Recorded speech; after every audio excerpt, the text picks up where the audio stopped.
ரூபம் டிவி நண்பர்களுக்கு வணக்கம். நான் உங்கள் சின்ன. ஏப்ரல் 1 முட்டாள் தினம் சொல்றாங்க. ஆனா நிச்சயமா ஏப்ரல் 1 முட்டாள் தினம் கிடையாதுங்க. ஏப்ரல் 23 தான் முட்டாள் தினம் அப்படின்னு நான் சொல்றேன்.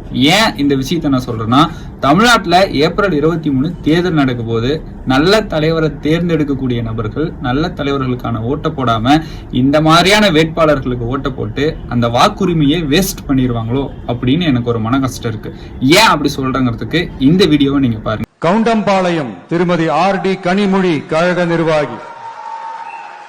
சர்ஜரி பண்ணலாமா வேண்டாமா, அவங்களோட லைஃப் லாங்கிட்டி எந்த அளவுக்கு இருக்கு, நீங்க டச் பண்ணீங்கன்னா நீங்க சர்வைவல் கெப்பாசிட்டி என்ன அப்படிங்கிற முதல் கொண்டு நீங்க ஜோதிடத்துல சொல்லலாங்க.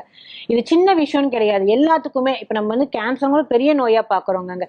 சின்ன சின்ன விஷயங்க இது. நம்மளுக்கு சில விஷயங்களை பாத்தீங்கன்னா காஸ்மெட்டிக் சைடுமே போகுங்க. முடி நிறைய கொட்டுது, அதுக்கு ஜோதிடம் தீர்வு இருக்கு.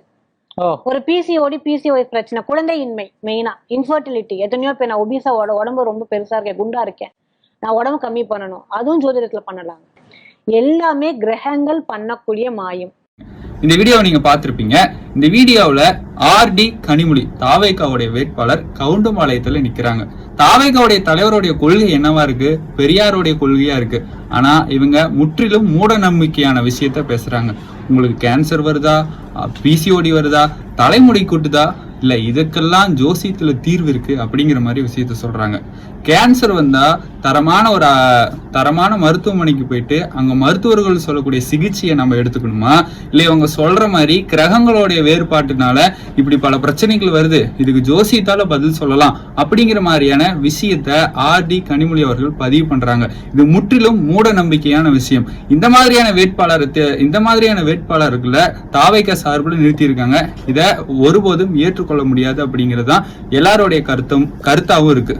இப்படியாப்பட்ட நபர்களை வேட்பாளரா நிறுத்துறாங்க. இதை பார்த்து மக்கள் பல விஷயங்களை செஞ்சாங்கன்னா தவறான தகவலை கொடுக்கக்கூடிய இந்த வேட்பாளர் மேல கேஸ் போட்டா கிட்டத்தட்ட ஜெயில உட்காந்து களி திங்க வேண்டிய நிலைமை வந்துடும். இதெல்லாம் மனசுல வைக்காம விஜய் அவர்கள் இந்த மாதிரியான வேட்பாளர்களை நிறுத்தி இருக்கிறாங்க.